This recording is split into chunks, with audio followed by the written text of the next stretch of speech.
Meet the the representatives for the teams who are on stage tonight. You see Celtics president Rich Gotham and Sixers president Chris Heck. Which one of these gentlemen gets the pick depends on where it lands. The Heat have sent NBA champion Alonzo Mourning. James Borrego, wrapping up his first year as the Hornets head coach, is here.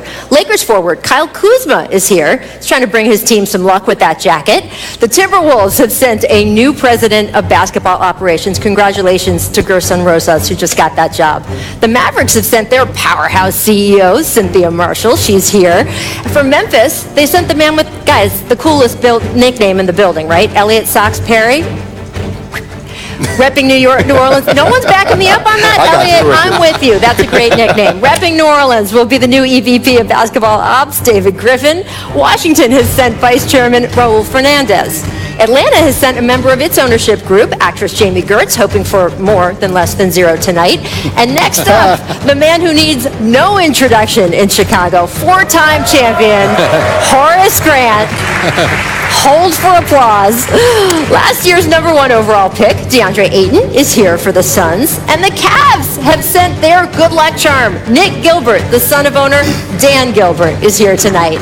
And here, repping the New York Knicks, the legend, Patrick Ewing. A quick look at the percentages of the teams with the best chances to win tonight. We have the Knicks, the Suns, the Cavs, 14% odds for that #1 pick. Your hometown Chicago Bulls, 12.5% odds for that #1 pick.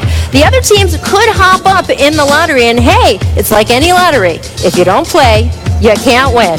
And here we go. This is NBA Executive Vice President and Chief Security Officer Jerome Pickett. When you see him, you know it has gotten serious. And in fact, he is escorting the only man in this ballroom who knows the results of the draft lottery, Darrington Hobson from the accounting firm of Ernst & Young, delivering these sealed envelopes to the table right now. So the time has come, Zion. Take a deep breath. We've got NBA Deputy Commissioner Mark Tatum coming to the stage, who will reveal the lottery picks of the 2019 NBA Draft.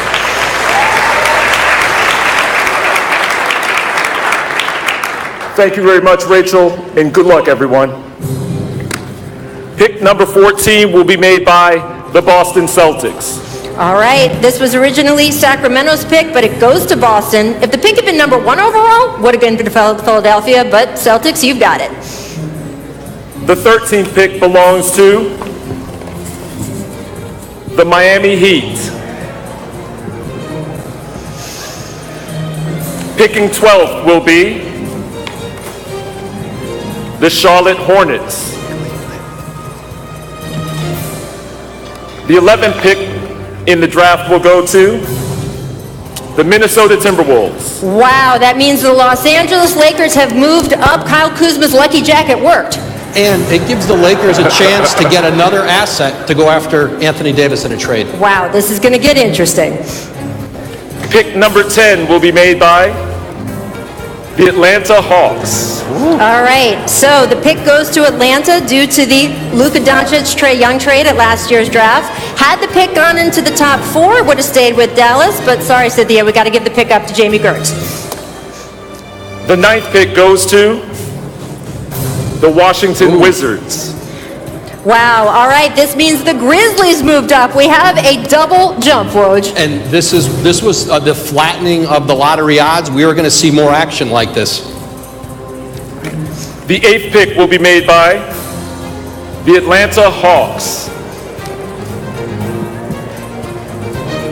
That means that New Orleans has moved up. We have chaos here, people. Absolute chaos. Dave, you're supposed to look more excited, David Griffin. The 7th pick belongs to the Chicago Bulls. Wow. So we know where Chicago will be drafting now. All right, that means the Lakers, Grizzlies, and Pelicans have moved up. 2 more to go. Wow. Pick number 6 goes to the Phoenix Suns. So the Phoenix Suns have dropped out of the top of the lottery. The idea, too, of New Orleans up that high, David Griffin's looking for someone to play with Anthony Davis, not to move him out. 1 more. And the 5th pick will be made by the Cleveland Cavaliers. So the Cleveland Cavaliers Knicks have been hoping for their fourth number one pick in 9 years. They won't be getting there, but it does mean that the New York Knicks, Patrick Ewing, you're moving on to the next round. Here is the draft party in New York. I think they're going to be happy, guys, when we see them. What do you think when it flashes to the screen? I'm guessing happiness. There we go. Stop filming yourselves. You're about to get a top pick in the draft, whoever it is. It's going to be exciting. Coming up, the drama is going to continue. Patrick Ewing is cool as a cucumber, but we're not, because the top 4 picks of the 2019 draft, the thumbs up. We're in good shape. Check in on the draft parties, see how they're doing tonight. And let's look at our finalists for the number 1 pick. Representing the Los Angeles Lakers, their forward, Kyle Kuzma. Representing the Grizzlies, Elliot Sox Perry. I told you those Sox were lucky. And the Pelicans, David Griffin. And representing the Knicks, Patrick Ewing. We are down to the final 4. Let's bring in Commissioner Mark Tatum to seal this man's fate up here. Thanks again, Rachel. The 4th pick in the 2019 NBA Draft goes to the Los Angeles Lakers. The 3rd pick goes to the New York Knicks.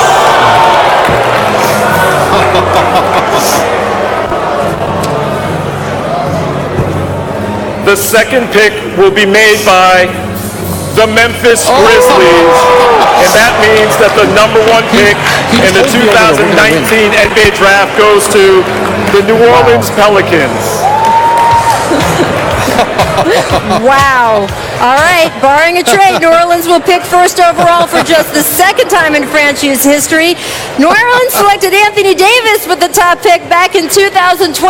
Davis asked for a trade, but I don't know, guys.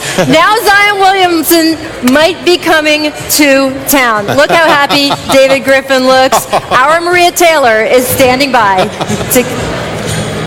Well, congratulations, David.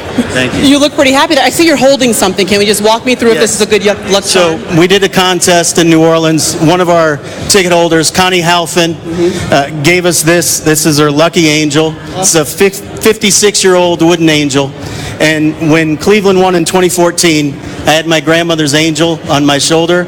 Connie was our angel here today. All right. Well, congratulations to you too, Connie. And what would you say having the first pick again for the first time since 2012 means for this organization?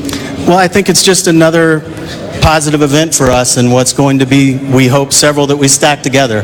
I think Mrs. Benson and her ownership group have invested in this very heavily. And my presence there and my desire to be there had everything to do with this community. So I'm really excited for our fan base, and we got a lot of work to do, but this is a good start. When I say Zion, you say what? We have a lot of work to do. This is a good start. All right. Thank you for your time, Rachel. Absolutely. All right.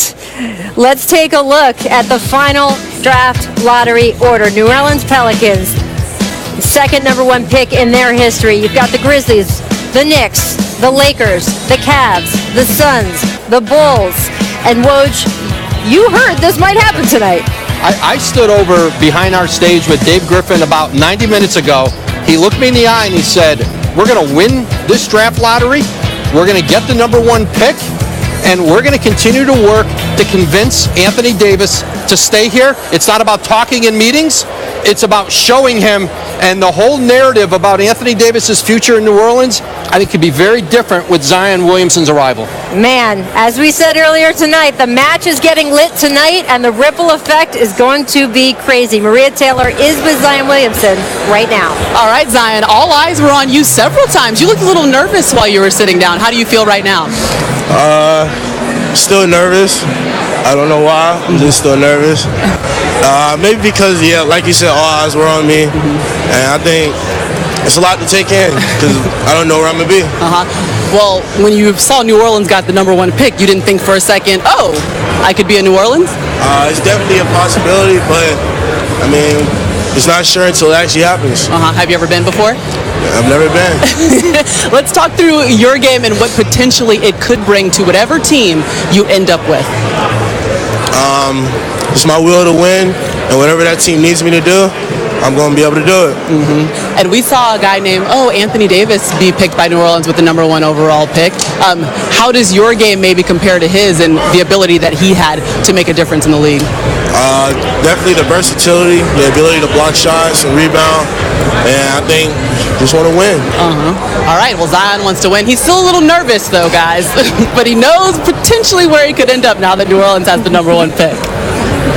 Thank you so much, Maria and Zion. I want to get your guys' quick reaction to the fact that he is most likely going to the New Orleans Pelicans. Well, first of all, it's amazing that the new system that the NBA put in had this kind of excitement to it. Really remarkable in the first year, and I think it's got to make everybody feel good about the decision.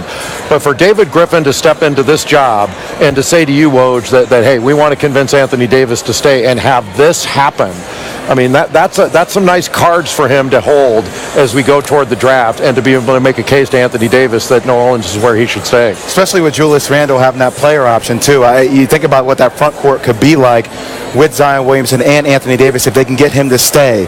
But I'm going to go down to the number 4 pick, too, Rachel. Everybody's talking about this being a 3-player draft. Now, there's some other formidable players, but if you think about the Lakers, it brings back value to the offseason again with free agency. You're not going to land a Zion Williamson, or R.J. Barrett, or a Ja Morant. You're right on the outside of that. What's the next move for Rob Pelinka and also LeBron James? Right, and even if New Orleans can't keep Anthony Davis and they have to trade him, they've jump-started their rebuild because they're going to get a great package back.